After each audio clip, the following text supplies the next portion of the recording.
ये है ISO OSI reference model. अब ये जो OSI है, देखिए ISO OSI बोल रहे हैं इसको। ISO OSI क्यों बोल रहे हैं, ध्यान से देखिएगा।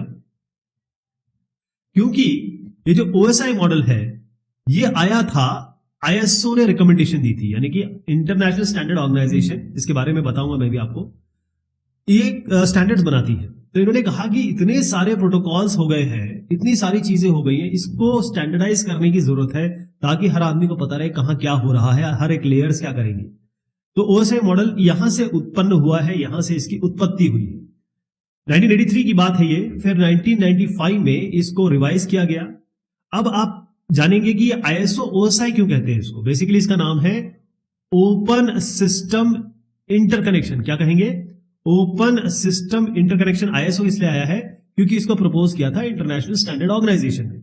अब ये जो मॉडल है इसका नाम ओपन सिस्टम इंटरकनेक्शन इसलिए किया गया कि एक नेटवर्क 1 है, ये नेटवर्क 2 है, और दोनों ही ओपन है कि हम कनेक्शन चाहते हैं, हम बाकी लोगों से, बाकी नेटवर्क से जुड़ना चाहते हैं, यानी कि they are open to connect. तो इनका कनेक्शन कैसे होगा या ये क्या क्या फॉलो करेंगे, उसके लिए ये ISO OSI लेयर आया।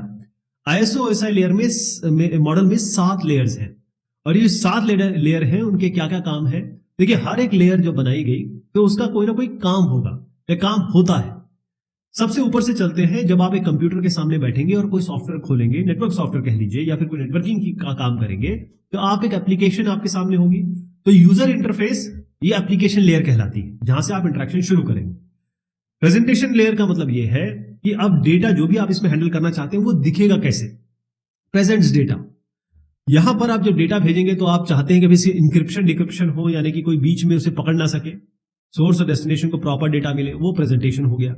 सेशन का मतलब ये होता है कि भाई 2 अलग अलग एप्लीकेशन चल रही है ना, maintain distinction between data of separate application. 2 separate application चल रही है, 2 डेटा वो यूज कर रही है, उनके बीच में एक डिस्टिंक्शन रहे। सेशन का मतलब ये होता है कि एक पर्टिकुलर जगह पे जो काम कर रहे हैं उसका स्नैपशॉट, और साथ में एक अगर 2 होस्ट ले लीजिए, 2 कंप्यूटर ले लीजिए, उनके बीच में कंट्रोल, डायलॉग कंट्रोल, ये भी आप समझ सकते हैं। एक्चुअली क्या है, ये सेशन, प्रेजेंटेशन, एप्लीकेशन, ये तीनों ही अब इसको जोड़ के TCP/IP में एक कर दिया गया है, क्योंकि काम सबका यही है कि यूजर के साथ इंटरेक्शन करना और डेटा को प्रेजेंट करके भेजना। अब आते हैं ट्रांसपोर्ट लेयर पे। ये आपको एंड टू एंड कनेक्शन देता है, मतलब एक होस्ट से दूसरे होस्ट में कनेक्शन। अब वो रिलायबल डेटा जाएगा, अनरिलायबल जाएगा। रिलायबल मतलब ये हो गया कि कनेक्शन ओरिएंटेड, अनरिलायबल मतलब हो गया कनेक्शन लेस। अब ये डिलीवर कैसे हो रहा है, साथ में फ्लो कंट्रोल में कंजेशन होगा, बाकी चीजें इसमें ट्रांसपोर्ट लेयर का काम ये होता है। नेटवर्क लेयर का काम यह है, यहां पर लॉजिकल एड्रेसिंग होती है, क्योंकि हर एक कंप्यूटर को, हर एक सिस्टम को जानना होता है ना, कहां से कहां डेटा जाएगा, क्या नोड्स होंगे इसके बीच में, कौन सा पाथ होगा, कौन सा रास्ता होगा। लेकिन यहां पर लॉजिकल एड्रेसिंग से काम होता है। इस लॉजिकल एड्रेसिंग को जब फिजिकल एड्रेसिंग में, यानी कि आपके कंप्यूटर में जो प्रॉपर IP या फिर मैक एड्रेस होगा, वो होता है डेटा लिंक लेयर पे।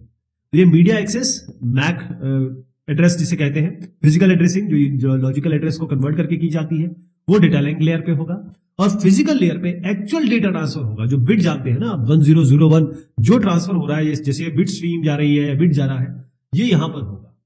ओके, तो बेसिकली फिजिकल लेयर का काम ये है डेटा को मूव कराना, ताकि वो पहुंच सके एक जगह से दूसरी जगह।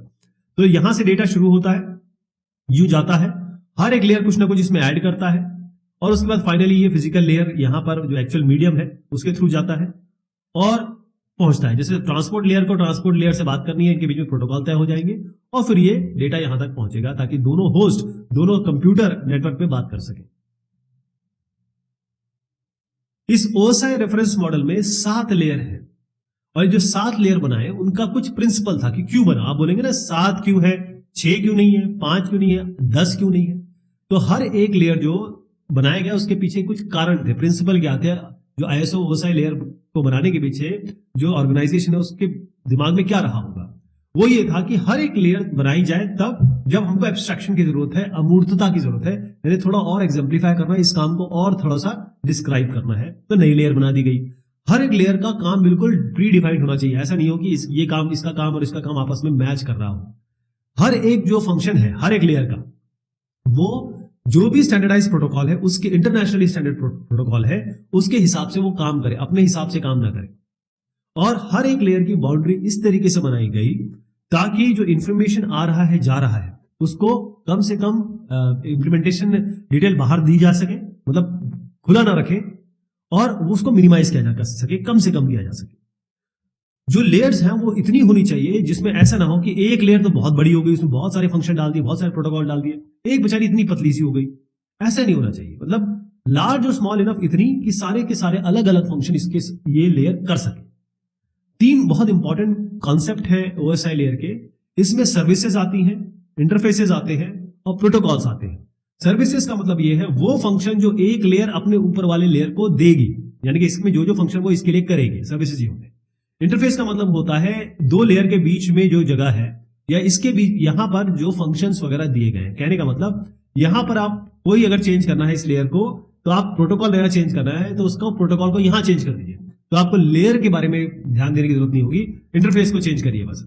प्रोटोकॉल का मतलब ये होता है कि 2 पीयर लेयर, जैसे ये ट्रांसपोर्ट 2 मशीन, ये मशीन M1 है, ये मशीन M2 है, ये आपका कंप्यूटर हो सकता है, मेरा लैपटॉप हो सकता है, 2 इनके बीच में जो एक एग्रीड अपॉन है, ये कहते हैं कि हम डच में बात करेंगे तो डच में बात करेंगे, ये कहते हैं कि मेरा पैकेट साइज इतने का होगा, ये कहते हैं कि हम टीसीपी यूज करेंगे या फिर यूडीपी यूज करेंगे, तो क्या ये डिसाइड करते हैं, वो प्रोटोकॉल्स होगा।